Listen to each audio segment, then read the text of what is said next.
Chapter 26. Will called the last group of 10 men forward to the firing line. The preceding group moved to the rear of the waiting ranks and sat down to watch. He was working the men in small groups at this stage. That gave him a manageable group to work with as he tested their ability to follow his orders and shoot at a predetermined elevation. "Ready," he called. Each man took an arrow from the bin in front of him and knocked it to the string. They stood ready, their heads turned toward him, waiting for his next order. "Remember," he said, "don't try to judge the shot yourself. Just go to the position I call, make a full draw and a smooth release when I call it." The men nodded. Initially, they hadn't liked the idea of having their arrows controlled by someone as young as Will.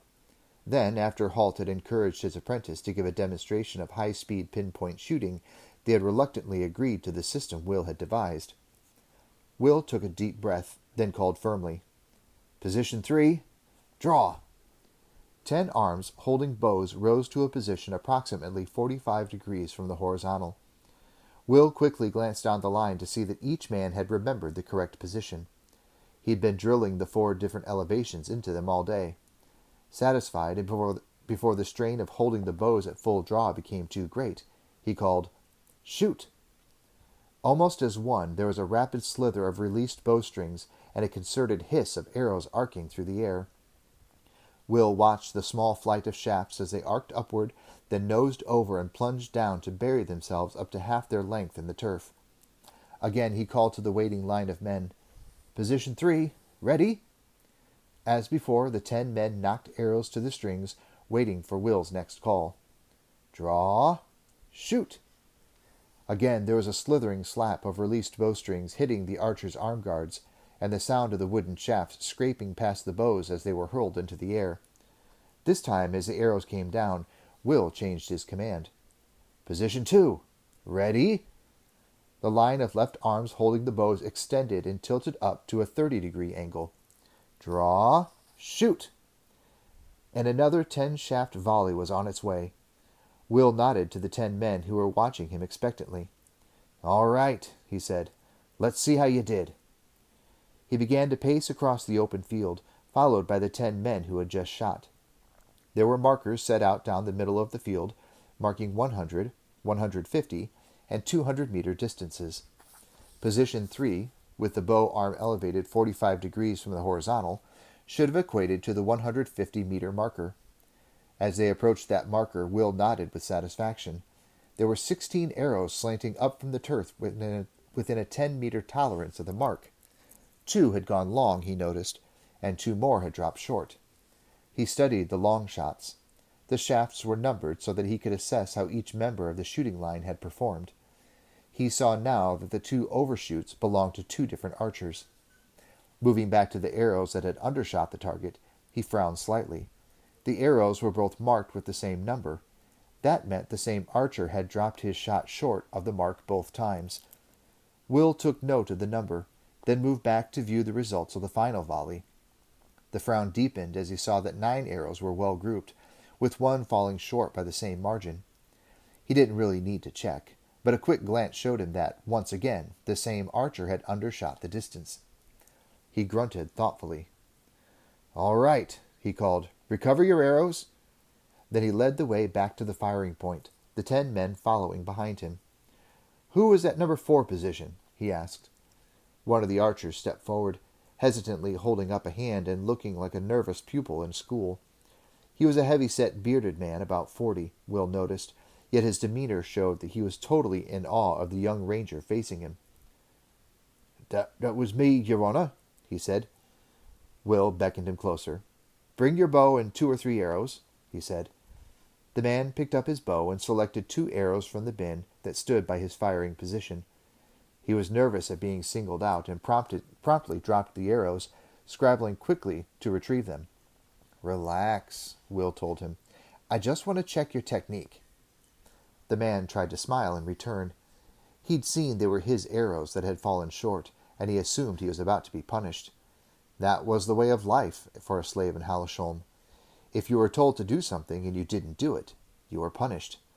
Now the brown-haired youth who was directing the session was grinning at him and telling him to relax. It was a novel experience. "Take a stance," Will told him, and the man stood side on to the firing range, left foot extended, left hand holding the bow at waist height. "Position 3, Will called quietly, and the man assumed the position that had been drilled into him all the previous day, his left arm holding the bow at 45 degrees, almost maximum distance. Will studied him. There seemed to be little wrong with the man's stance. "All right," he said. "Draw, please."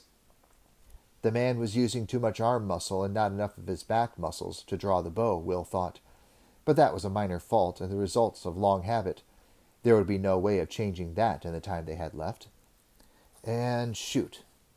There it was, Will thought.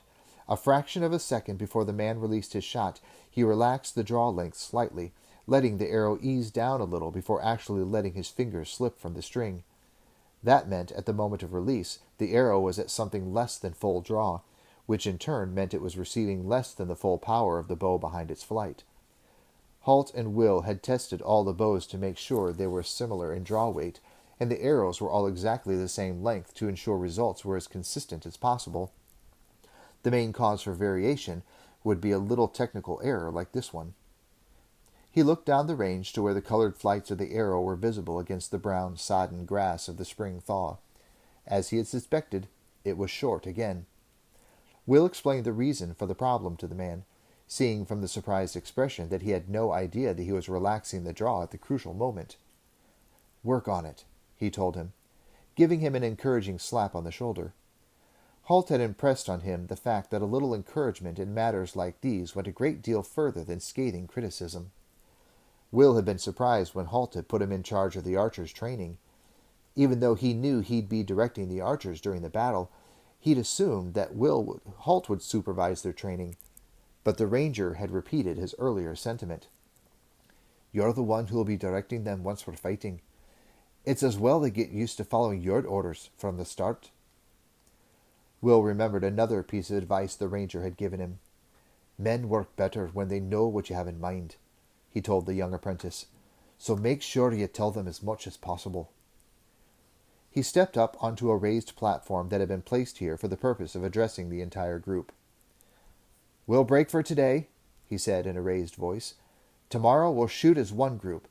So if I've picked any technical faults in your shooting today, practice getting rid of them before the evening meal, then get a good night's rest." He started to turn away, then turned back, remembering one thing more. "Good work, all of you," he said.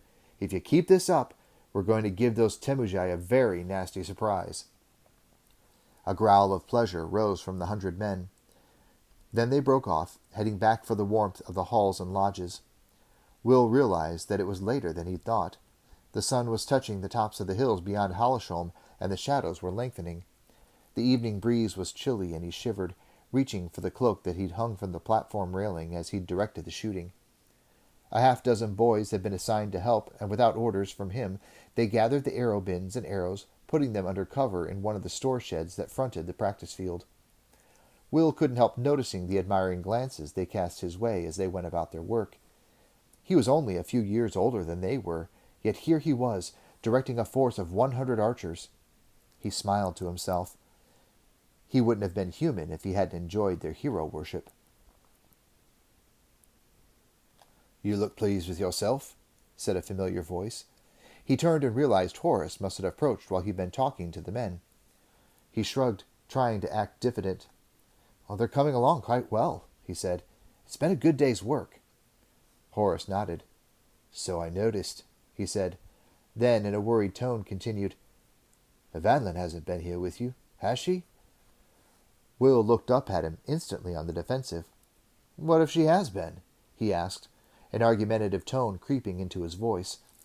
Instantly he saw the worried look clear from Horace's face, and realized he'd misinterpreted the reason for his friend's question. "Then she hasn't been here?" Horace asked. "That's a relief. Where is she now?" Now it was Will's turn to frown. "Just a moment," he said, putting a hand on Horace's muscular forearm. "Why is that a relief? Is something wrong?" "Then she hasn't been here?" Horace asked, and his face fell again as Will shook his head. "No, I thought you were being... you know." Will had been about to say jealous, but he couldn't quite manage it. The idea that Horace might have something to be jealous about was too much of a sense of boasting about it. He saw instantly that such thoughts were far from Horace's mind. The apprentice warrior had hardly seemed to notice Will's hesitation. "She's missing," he said, in that same worried tone. He cast his hands out and looked around the empty practice field, as if he somehow expected to see her appear there. "Nobody's seen her since mid-morning yesterday. I've looked for her everywhere, but there's no sign." "Missing?" Will repeated, not quite understanding.